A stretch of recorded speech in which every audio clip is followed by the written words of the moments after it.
Guardians of the Galaxy. Is there a name to it? Or is it just Guardians of the Galaxy 3? I don't know.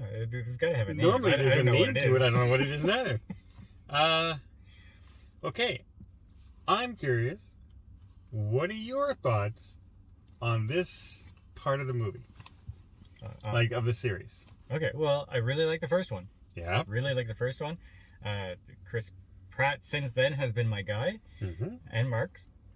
A second one was okay. Like, it didn't wow me. And then this one, I didn't have any hype going into it whatsoever.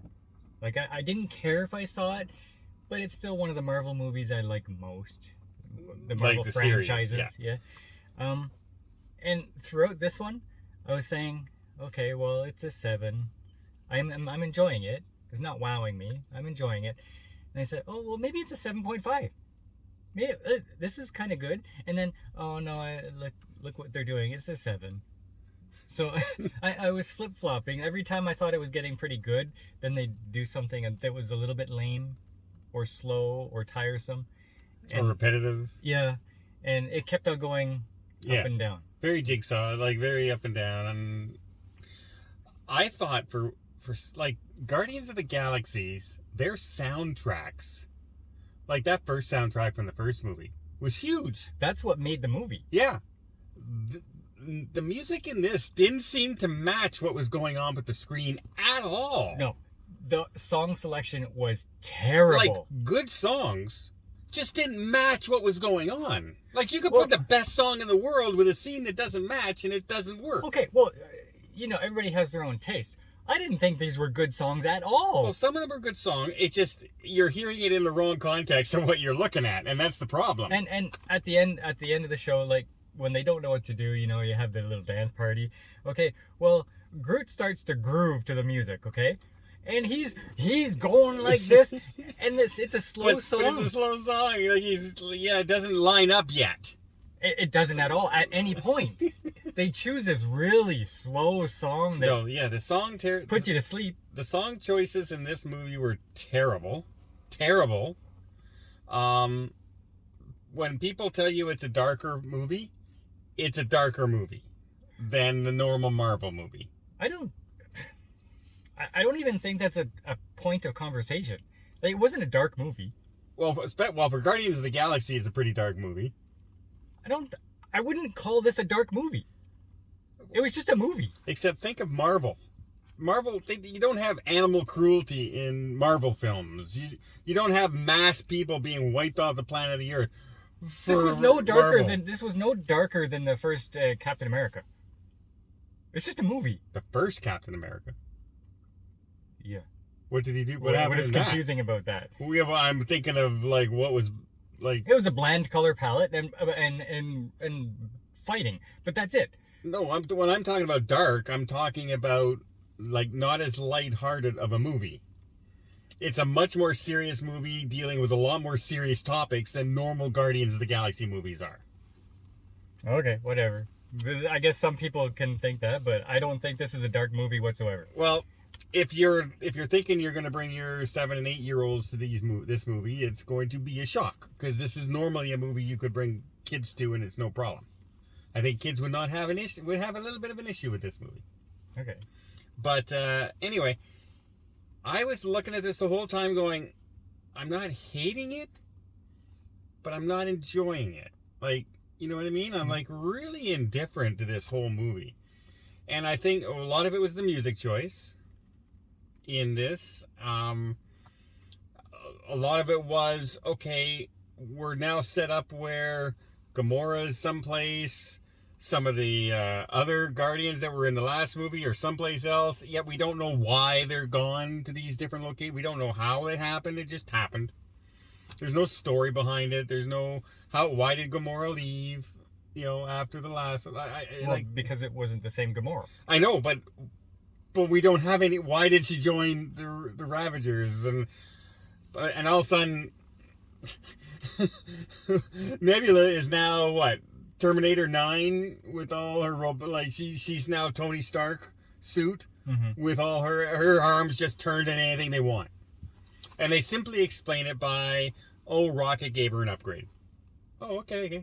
Yeah. But like, it's suddenly, I can now hack into any computer. I can turn it into a laser. I can turn it into a sword with... It was just, come on. If you Too want much. if you're wondering, okay, where are they going to go with this whole Guardians of the Galaxy thing? This was an origin story for Raccoon. Yeah. So a lot of the story is flashback to when he was created in the lab. And I thought for a backstory thing, it was kind of interesting. I was enjoying that part. It was. How about your thoughts on the villain? The villain had the ability to be menacing. And he was not. He was comical now. I don't know why movies are doing this all the time. Yeah. They're making their menacing villain whimsical. Yeah. What? Why are you doing that? I don't need to see you try your acting chops at comedy. Thanos was not whimsical. Thanos was methodical in what he wanted to do. Mm-hmm. And that's why he was menacing. Some guy who's just goofy is not menacing in any way. Like he has this stern thing where he's telling people what to do, and then he does this goofy thing, and then he starts yelling at you. And Yeah. And at one point he's like all weak and like crawling on the ground trying to find out where did that come from all of a sudden. Yeah. I thought he was injured, and then no, nothing. Doesn't explain nothing. Just it was a terrible villain, really. What about the visuals? The effects? I hated the cinematography. I hated the camera work.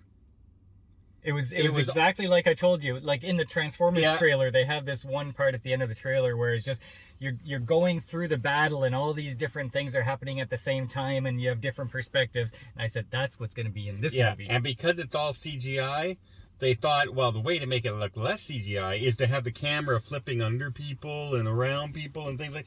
And it just was all over the place. You couldn't concentrate on any of the action.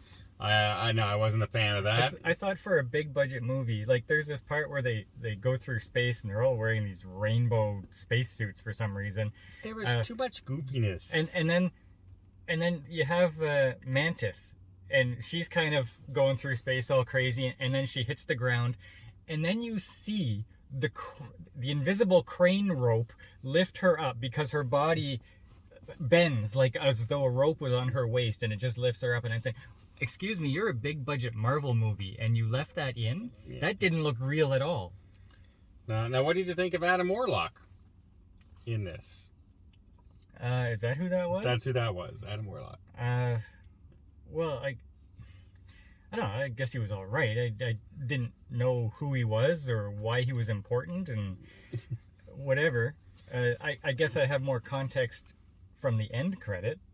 Yeah, well, expecting to be now part of the Guardians of the Galaxy going forward. Like, he's the only one who real superpowers. Shouldn't we know who he is? Like, why he's even significant? Well, you do if you know the comics, but you don't know the comics. No. So maybe we'll learn more about him in the future. But I thought he played the role good. He's super powerful, but he's a kid, right? It's kind of like Shazam. It's like a child Superman, yeah. Yeah. Because he was taken out of the incubator too soon. They just saw, and so he didn't develop in his mind and all. That's the explanation behind it. Do you notice that everybody wants to be a god now? All the villains, all they want to be is God. Yeah. Well, that's always... In every movie now. Of some sort. It's kind of uninteresting. Well, it used to be the beam in the sky. And now it's the God complex. Oh. So they gotta have something. You can't just say I'm evil and why are you evil? I don't know. You have to be some kind of psycho. But there's just okay. Let's wrap this up. I was very indifferent to this movie. Even now afterwards, in my mind, I'm running it back. I'm hearing the music in my head. I'm hearing the story in my head, and I'm seeing the acting in it. Now, we're going to say this: when Chris Pratt, he can make you draw a tear, he can make you laugh, and when he was emotional there in that scene with Rocket, when he was screaming like that, I felt the emotion in him more than almost any actor I've seen in a long, long time. Like he can turn the acting on when he wants to. Yeah. And yeah. excellent job, and I hope he comes back if they do another Guardians. And a little caption at the end, he says he is, but who knows what they're going to do with this in the future, right?